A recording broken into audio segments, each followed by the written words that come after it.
ఇంకొకరు బిడ్డ కొంచెం ప్రెస్ వాళ్ళకి ఛాన్స్ ఇవ్వండి. ప్రెస్ వాళ్ళకి ఛాన్స్ ఇవ్వండి. ప్రెస్ వాళ్ళకి ఛాన్స్ ఇవ్వండి. Right right right right right right గిన్ని అయితే కష్టమే.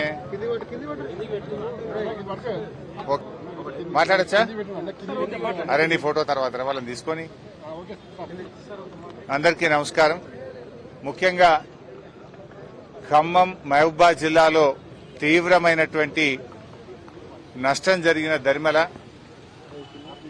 సిద్దిపేట నియోజకవర్గం నుంచి ఆ ఖమ్మం మహబూబాబాద్ ప్రజల్ని ఆదుకోవడానికి మరి స్వచ్ఛందంగా మా పట్టణంలోని వ్యాపారవేత్తలు, స్వచ్ఛంద సంస్థలు, బీఆర్ఎస్ పార్టీ నాయకులు అందరం కలిసి ఉడతా భక్తిగా వారిని ఆదుకోవడానికి ఈరోజు కొన్ని వాహనాలను ఖమ్మంకు పంపిస్తా ఉన్నాం.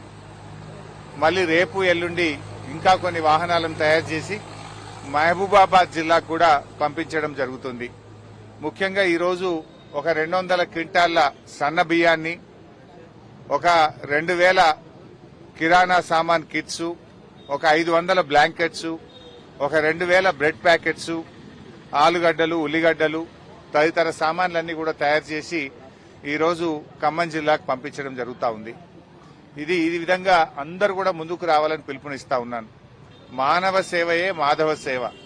కష్టాల్లో ఉన్న వాళ్ళని ఆదుకోవాల్సిన బాధ్యత సమాజంలో ప్రతి ఒక్కరి మీద కూడా ఉంటుంది. ఎవరి స్థాయికి తగ్గట్టు వాళ్ళు ముందుకొచ్చి ఈ ఖమ్మం మహబూబాబాద్ వరద బాధితుల్ని ఆదుకోవాలని చెప్పి బీఆర్ఎస్ పార్టీ తరఫున నేను పిలుపునిస్తా ఉన్నాను. ఇలా ప్రభుత్వం పూర్తిగా ఫెయిల్ అయిపోయింది. వాస్తవానికి ప్రభుత్వం కొద్దిగా ముందస్తు జాగ్రత్తలు తీసుకునుంటే ప్రాణ నష్టాన్ని, ఆస్తి నష్టాన్ని మరి నివారించే అవకాశం ఉండే. కానీ ప్రభుత్వం నిద్రపోవడం వల్ల, మేలుకోకపోవడం వల్ల ఇవాళ తీవ్రమైనటువంటి నష్టం జరిగింది. సరే, వారి కష్టాలను మేము పూర్తిగా తీర్చలేకపోయినా ఒక సామాజిక బాధ్యతగా బీఆర్ఎస్ పార్టీ తరఫున ఈరోజు ఈ కిట్స్ అన్ని కూడా మేము ఖమ్మం పంపిస్తా ఉన్నాం. 2-3 రోజుల్లో మహబూబాబాద్ కూడా మరిన్ని కిట్స్ కూడా పంపిస్తాం. ఇప్పటికే కేసీఆర్ గారి పిలుపు మేరకు బీఆర్ఎస్ పార్టీ ఎమ్మెల్యేలు, ఎంపీలు, ఎమ్మెల్సీలు మేమందరం కూడా 1 నెల జీతాన్ని ముఖ్యమంత్రి సహాయ నిధికి ఇవ్వాలని చెప్పి కూడా మేము నిర్ణయం తీసుకున్నాం. మరి మాలాగా కాంగ్రెస్ కానీ, బీజేపీ కానీ, ఇతర రాజకీయ పార్టీల ఎమ్మెల్యేలు, ఎంపీలు, ఎమ్మెల్సీలు కూడా ముందుకు వచ్చి మరి వారు కూడా ముందుకు రావాలని చెప్పి కూడా నేను ఈ సందర్భంగా కోరుతా ఉన్నాం. మరి అదేవిధంగా ఈరోజు ముఖ్యంగా ఒకటే ఆలోచన చేయాలి. ఇవాళ ప్రభుత్వం, ముఖ్యమంత్రి గారు మా మీద ఉల్టా కేసులు పెట్టిస్తున్నాడు. మేము వరద సాయం చేయడానికి ఖమ్మంకు వెళ్తే అక్కడ మా మీద ఉల్టా కేసులు పెట్టిండ్రు. మేము అక్కడికి వెళ్లి వాళ్ళను పరామర్శించి వారికి ఉడతా భక్తిగా కొన్ని కిట్లు ఇచ్చాం. మా మీద దాడి చేసినారు. దాడి వాళ్లే చేసిండ్రు. పైగా మళ్ళీ ఉల్టా మా మీదనే కేసులు పెడతా ఉన్నారు. అంటే ఈ ప్రభుత్వం పూర్తిగా దుర్మార్గంగా వ్యవహరిస్తా ఉంది. ఇది ప్రజాపాలన కాదు, రాక్షస పాలనగా మారింది. ప్రజాపాలనలో సాయం చేసే చేతులకు ఎవరైనా కేసులు పెడతారా? సాయం చేయడానికి వెళ్లిన మా మీదనే అక్రమంగా కేసులు బనాయించి ఉల్టా ఈరోజు ప్రభుత్వం మమ్మల్ని ఇబ్బంది పెట్టే ప్రయత్నం చేస్తుంది. సరే, మీ కేసులకు మేము భయపడేది లేదు. అంతిమంగా ధర్మం, న్యాయం గెలుస్తుంది. ఖమ్మంలో దాడి చేసింది ఎవరు? నువ్వు కేసులు పెట్టింది ఎవరి మీద? దాడి చేసేది నువ్వే, ఉల్టా మా మీద కేసులు పెట్టేది నువ్వే. అంటే అధికారం ఉందని చెప్పి నీ ఇష్టారాజ్యంగా వ్యవహరిస్తా ఉన్నావు. ఇది మంచిది కాదు. దయచేసి ఇటువంటి మానుకోండి. ప్రజలు నవ్వుకుంటున్నారు. నిన్న మహిళలు కూడా అక్కడ తిట్టినారు. వాళ్ళు సాయం చేయడానికి వస్తే వాళ్ళని ఎందుకు ఇబ్బంది పెడుతున్నారని చెప్పి అక్కడ వరద బాధిత ప్రజలు, మహిళలు వాళ్ళని దుమ్మెత్తిపోసిండ్రు. అయినా ఇంకా మీకు సిగ్గు రాలేదు. ఉల్టా ఇంకా మా మీద కేసులు పెట్టే ప్రయత్నం చేస్తున్నారు. ఇది అత్యంత హేయమైనటువంటిది. ముఖ్యమంత్రి గారు, ఏమైనా నీకు నీతి నిజాయితీ ఉంటే, నీకు పద్ధతి ఉంటే, నీది నిజంగా ప్రజాపాలన అయితే ఒకసారి రివ్యూ చేసి ఆ పిచ్చి ప్రయత్నాలు మానుకోండి, ఆ కేసులు ఉపసంహరించుకోండి. నువ్వు నీ తాటాకు చెప్పులకేం భయపడం. ఇది పైనుంచి మీరు ప్రేరేపించి మా మీద దాడి చేపించినారు. ఎందుకంటే మేము పోయింది సాయం చేయడానికి. అక్కడ ప్రజలు మిమ్మల్ని తిట్టిపోస్తా ఉన్నారు. ప్రజలు కనీసం మిమ్మల్ని దగ్గరికి రానిచ్చే పరిస్థితి లేదు. ప్రజల తీవ్ర ఆగ్రహానికి గురైనటువంటి మీరు మాకొస్తున్నటువంటి స్పందన, మేము చేస్తున్న పనిని చూసి ఓర్వలేక ఇలాంటి కార్యక్రమాలకు మీరు పాల్పడ్డారు. అయినా మేము వెనకకు పోలే. ఈరోజు చూడండి, నెల జీతం ఇచ్చాం. లారీల కొద్ది సరుకులను ఆ ప్రాంత ప్రజలకు పంపిస్తా ఉన్నాం. ఇది మా నిజాయితీ. ఇది నిజంగా వరద బాధితులకు ఉడతా భక్తిగా మేము చేసే సహాయం. మీరు ప్రభుత్వంలో ఉండి అధికారంలో ఉండి తాగడానికి మంచినీళ్లు కూడా ఇవ్వలేకపోయినారు. ఒక హెలికాప్టర్ పంపించలేకపోయారు. కనీసం అన్నం పెట్టలేకపోయినారు. మీ వైఫల్యాన్ని కప్పిపుచ్చుకోవడానికి ఈ రకమైన ప్రయత్నాలు మానుకుంటే మంచిది. ఎప్పుడైనా మంచిది మంచేనండి, తప్పు జరిగితే ఒప్పుకొని దాన్ని సరి చేసుకోండి. కానీ ఈ రకంగా చేయడం మంచిది కాదు. ఇవాళ కూడా మేము పత్రికల్లో, ప్రముఖ పత్రికలు అన్నింటిలో కూడా చూసాం. అసలు మేము ఎట్లా బతకాలి అని వాళ్ళు ఏడుస్తున్నారు. 10,000 ఏ మూలకు సరిపోవంటున్నారు. కట్టుబట్టలు తప్ప ఏం మిగల్లేదంటున్నారు. ఎవరి ఇళ్లైతే పూర్తిగా నీటలో మునిగిపోయినాయో, బట్టలు తప్ప ఏమి లేని పరిస్థితి ఉందో, కనీసం వారికి ఒక్కొక్క ఇంటికి ఒక 2 లక్షల రూపాయలు ఇచ్చి ఆ కుటుంబాలను నిలబెట్టండి. అందులో ఎక్కువ మంది దళితులు, గిరిజనులు, బలహీన వర్గాల ప్రజలు ఎక్కువ ఉన్నారు. మైనార్టీ ప్రజలే ఎక్కువగా ఉన్నారు. అటువంటి ప్రజలకు చేయూతనివ్వాలని చెప్పి మేము ప్రభుత్వాన్ని కోరుతున్నాం. మాట్లాడచ్చా? అరే నీ ఫోటో తర్వాత వాళ్ళని తీసుకొని. అందరికీ నమస్కారం.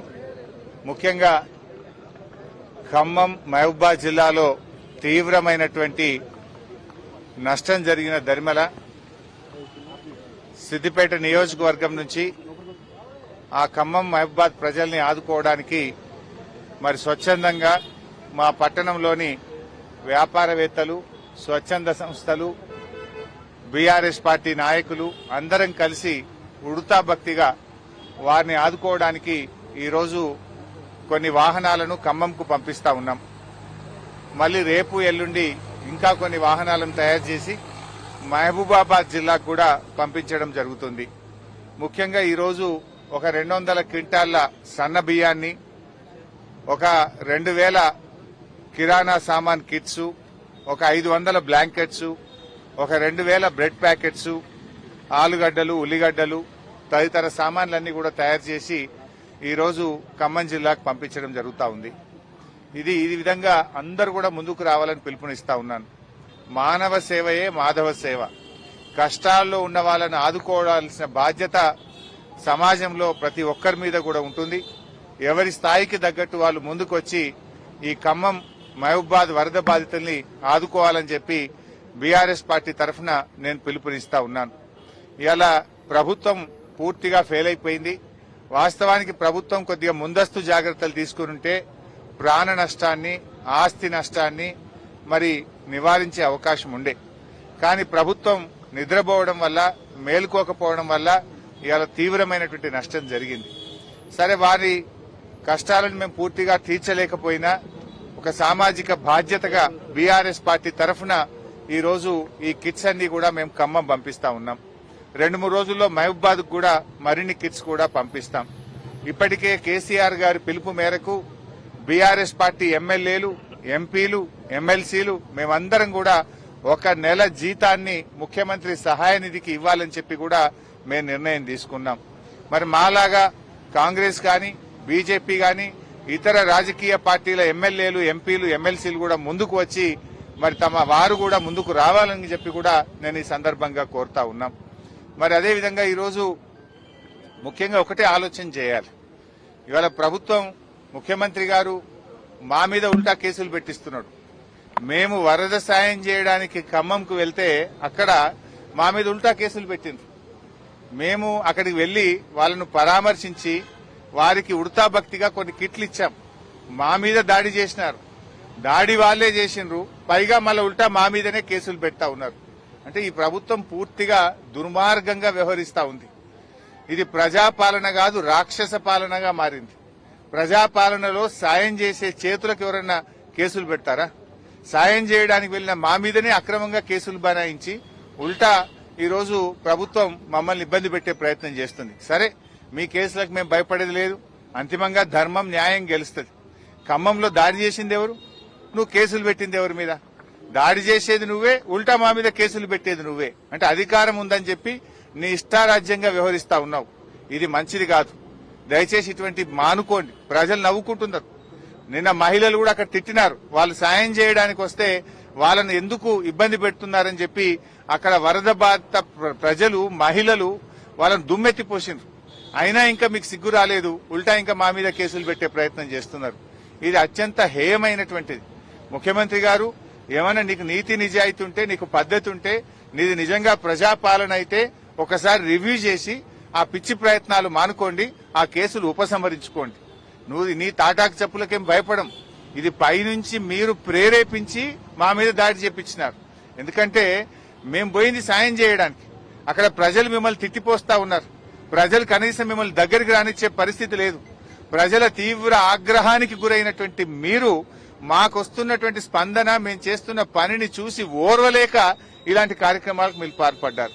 అయినా మేము వెనకకు పోలే. ఈరోజు చూడండి, నెల జీతం ఇచ్చాం, లారీల కొద్ది సరుకులను ఆ ప్రాంత ప్రజలకు పంపిస్తా ఉన్నాం. ఇది మా నిజాయితీ. ఇది నిజంగా వరద బాధితులకు ఉడతా భక్తిగా మేము చేసే సహాయం. మీరు ప్రభుత్వంలో ఉండి, అధికారంలో ఉండి తాగడానికి మంచినీళ్లు కూడా ఇవ్వలేకపోయినారు. ఒక హెలికాప్టర్ పంపించలేకపోయారు. కనీసం అన్నం పెట్టలేకపోయినారు. మీ వైఫల్యాన్ని కప్పిపుచ్చుకోవడానికి ఈ రకమైన ప్రయత్నాలు మానుకుంటే మంచిది. ఎప్పుడైనా మంచిది మంచేనండి. తప్పు జరిగితే ఒప్పుకొని దాన్ని సరి చేసుకోండి. కానీ ఈ రకంగా చేయడం మంచిది కాదు. ఇవాళ కూడా మేము పత్రికల్లో, ప్రముఖ పత్రికలు అన్నింటిలో కూడా చూసాం. అసలు మేము ఎట్లా బతకాలి అని వాళ్ళు ఏడుస్తున్నారు. 10,000 ఏ మూలకు సరిపోవంటున్నారు. కట్టు బట్టలు తప్ప ఏం మిగల్లేదంటున్నారు. ఎవరి ఇల్లు అయితే పూర్తిగా నీటలో మునిగిపోయినాయో, బట్టలు తప్ప ఏమి లేని పరిస్థితి ఉందో, కనీసం వారికి ఒక్కొక్క ఇంటికి ఒక 2 లక్షల రూపాయలు ఇచ్చి ఆ కుటుంబాలను నిలబెట్టండి. అందులో ఎక్కువ మంది దళితులు, గిరిజనులు, బలహీన వర్గాల ప్రజలే ఎక్కువ ఉన్నారు. మైనార్టీ ప్రజలే ఎక్కువగా ఉన్నారు. అటువంటి ప్రజలకు చేయూతనివ్వాలని చెప్పి మేము ప్రభుత్వాన్ని కోరుతున్నాం.